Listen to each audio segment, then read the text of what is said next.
Assalamualaikum warahmatullahi wabarakatuh. Nama saya Yuliani Saputri, mahasiswi Institut Agama Islam Syarifuddin, Fakultas Ekonomi dan Bisnis Islam, Prodi Ekonomi Syariah kelas 2A. Saya di sini akan menanggapi video dari Gus Wadud yang tentang ekonomi tertutup tanpa kebijakan pemerintah. Secara teoritis, ekonomi sektor terdapat 3 macam. Yang pertama, kebijakan ekonomi 2 sektor. Kebijakan ekonomi 2 sektor adalah ekonomi yang tertutup tanpa kebijakan pemerintah. Yang kedua, ekonomi 3 sektor adalah ekonomi tertutup dengan kebijakan pemerintah. Yang ketiga, ekonomi 4 sektor atau bisa disebut juga ekonomi campuran. Pada pembahasan kali ini kita akan membahas mengenai ekonomi 2 sektor.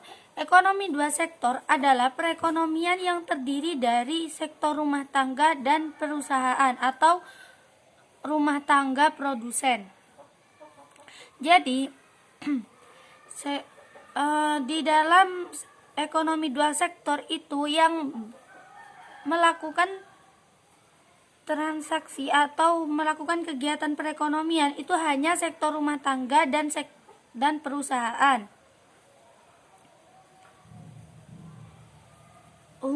Diagram ekonomi 2 sektor. Yang pertama ada rumah tangga produsen, rumah tangga konsumen yang terdiri dari perusahaan yang memproduksi barang yang mengkonsumsi barang.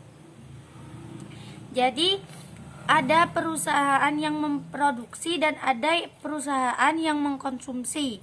Jadi dalam ekonomi 2 sektor itu ada yang memproduksi, ada yang mengkonsumsi. Nah, siapa yang mengkonsumsi? Yang mengkonsumsi itu adalah rumah tangga konsumen, sedangkan yang memproduksi adalah rumah tangga produsen.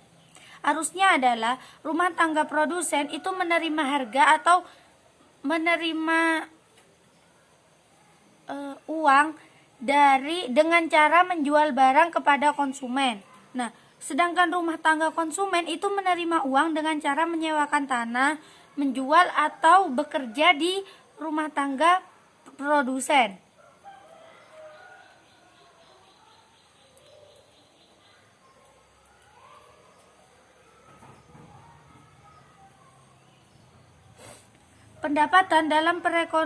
Aliran pendapatan dalam perekonomian 2 sektor menggunakan produksi yang dimiliki oleh rumah tangga produksi. Jadi produsen. Jadi pendapatan itu bisa didapatkan oleh rumah tangga produsen dengan cara memproduksi.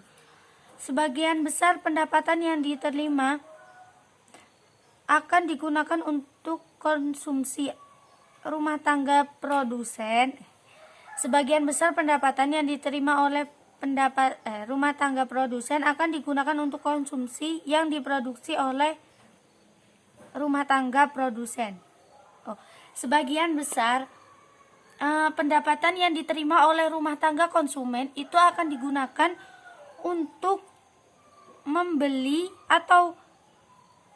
barang dari atau menggunakan barang produksi dari rumah tangga produsen. Sisa pendapatan rumah tangga produsen akan digunakan untuk investasi.